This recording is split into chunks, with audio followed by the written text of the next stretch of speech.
Normalmente as crianças ainda têm paciência de ouvir uma boa história, né? Os adultos que nem sempre têm essa atitude de sentar e ouvir uma boa história. Então, assim, na sua opinião, qual é a técnica para você escutar e saber que aquela é uma boa história? Eu não sei se há técnica para a gente aprender a escutar. O fato é o seguinte, antes de mais nada, eu preciso ser fascinado, preciso ser seduzido pela história. E não há técnica para isso. Tem que haver uma disposição. É a mesma coisa com ouvir. É coisa tão difícil ouvir, né? Eu já vi tantas vezes anúncio de curso de oratória.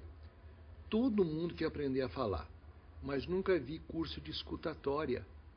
As minhas histórias eu sempre invento nos momentos de silêncio, elas aparecem repentinamente. E o senhor tem alguma história boa para contar pra gente? Se é boa ou se é má, eu não sei, mas eu tenho uma história para contar. Há muitos anos, minha filha estava com 4 anos, e eu ia fazer uma viagem longa, e ela ficou muito angustiada com isso, porque tinha havido um desastre de avião.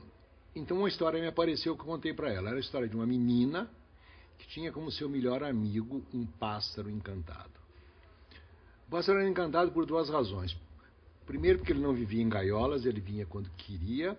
E segundo, porque ele sempre vinha com as cores dos lugares onde ele tinha voado. Uma vez ele voltou completamente branco e contou histórias de montanhas cobertas de neve. Outra vez ele voltou vermelho, contou histórias de desertos queimados pelo sol. Mas sempre chegava um momento quando o pássaro dizia: preciso viajar, preciso ir embora. E a menina chorava e dizia: não vá. O pássaro dizia: eu preciso ir porque eu só sou encantado por causa da saudade. E ele ia. Isso foi há nem sei quantos anos atrás. Minha filha está com 28 anos, quer dizer, faz 24 anos. Agora eu escrevi uma outra história que é o pássaro que tinha as asas incansáveis e queria ver todos os lugares do mundo, começou a ficar cansado de voar. Ele já não tinha tanto interesse nos lugares novos, ele começou a ter saudade de casa. Então uma vez ele voltou para casa e pela primeira vez, ao invés da menina dizer: conte-me histórias das tuas viagens, ele virou para a menina e disse: conte-me histórias das coisas que aconteceram aqui na minha ausência. Ele começou a amar mais a casa do que as viagens. E um dia ele estava abraçado com a menina e ele sentiu uma coisa estranha nas costas da menina. Ele disse: mas o que é isso nas suas costas? A menina ficou vermelha, com vergonha, e disse: é que estão nascendo umas asinhas aqui nas minhas costas. E ela baixou a blusa para mostrar para o pássaro e estavam nascendo asas de borboleta.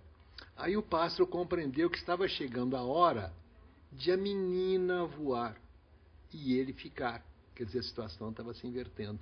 Então a história vai por aí, né? Por isso a menina cresce, vira borboleta, e chega um dia que ela chega para o velho pássaro, que nesse caso sou eu, e diz: eu preciso ir. Então ela pousa na mão do pássaro, o pássaro dá um sopro na menina e diz: vai. E ela vai, e o pássaro fica. Então ele descobre que ele tinha deixado de ser pássaro, que agora ele era um menino que esperava a volta da borboleta, que então lhe contaria histórias. E quem é a bruxa? Porque toda história tem que ter uma bruxa. Acho que a sogra. Foram muitas. Nossa, tá lotado.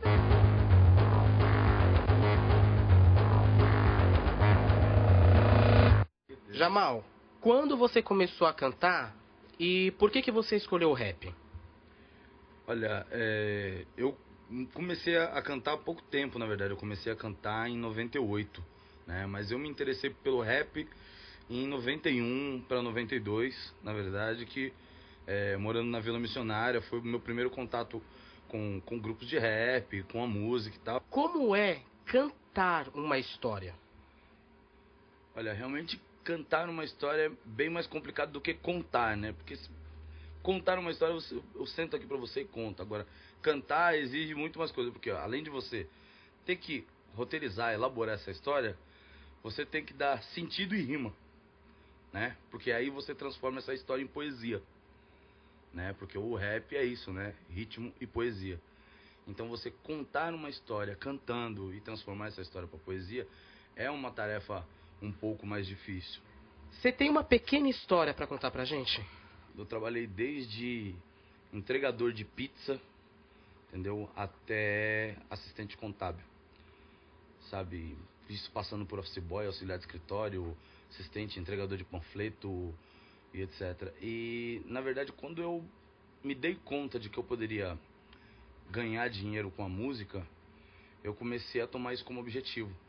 Então eu trabalhava ainda como... Eu trabalhei como gerente de estoque num restaurante.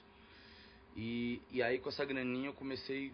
Montei um computador mais legal, comecei a comprar um aparelhinho de MD dali, tocar disco. Só que comecei a constituir meu equipamento e eu falei, pô, eu vou montar meu estúdio. O que eu fiz? Comprei um madeirite, dividi a sala, tinha um espacinho aqui, espacinho apertado igual esse que a gente está conversando. Coloquei os equipamentos, a mesinha, 2 cadeiras e falei que aquele ali era meu estúdio. Falei, eu vou ganhar dinheiro aqui agora, né? E aí já começou aquela história, né? As esposas enchendo o saco. Ah, que você fica aí, chega do trabalho, em vez de dar atenção pra mim, dar atenção pros seus filhos, você fica enfinhado nesses equipamentos aí, com essas batição, tof. E aí eu comecei com a história de falar, ó, eu vou deixar o emprego, porque eu vou trabalhar disso, porque daí começou os grupinhos do bairro me procurando pra, o Jamal vai produzir meu som, o Jamal vai produzir meu disco, o Jamal é nosso produtor, entendeu? E até então não me achava produtor, não me achava profissional na área. Mas o pessoal começou a gostar das minhas primeiras experiências sonoras que eu comecei a fazer. Então, a partir do momento que isso foi engrossando, ela foi ficando com ciúme da minha música, ficando incomodada com aquilo. Foi até então que, na verdade, quando eu larguei o emprego, aí ela falou, caramba, o cara ficou louco. O cara largou o emprego, a gente tem aluguel, 2 filhos, como é que ele vai querer sustentar a gente com esse negócio de rap? Até que um dia ela chegou pra mim e falou, olha, eu não aguento mais, ou você, ou a sua música. Eu olhei bem pra ela assim e falei, posso falar uma coisa? Ela falou, pode. Eu falei, dá minhas coisas aí que minha música tá me esperando lá na porta. Sozinho, trilhando o caminho que escolhi, chapando eu tô um pouco, mas eu não vou desistir, pois serei exemplo para quem quiser vencer e vencerei barreiras que ainda vão aparecer, então eu vou. Qual é a história de uma música que te marcou? E se você pode cantar um pedacinho pra gente? Olha, a música que marcou muito pra mim foi Do Outro Lado da Rua, que eu escrevi, e ela fala mais ou menos assim. Hoje eu parei um pouco pra pensar sobre a minha vida, como anda, como tá, porque tudo tem que ser tão confuso, se tudo que eu faço ou fiz foi absurdo. Larguei coisas para trás e fui em frente, talvez tenha sido um tanto inconsequente. Na minha mente seria bem mais fácil, até que não tô mal, eu acho. Enquanto... Viram quantas histórias boas nós ouvimos hoje? Aposto e ganho que você deve ter uma boa também. Se não tem, pelo menos conhece. Bom, mas o fato é que toda história que se preza termina com final feliz. Se a sua não terminou com final feliz, é porque a história ainda não chegou ao fim. Bom, se preocupa não. De repente a sua história, só tá começando.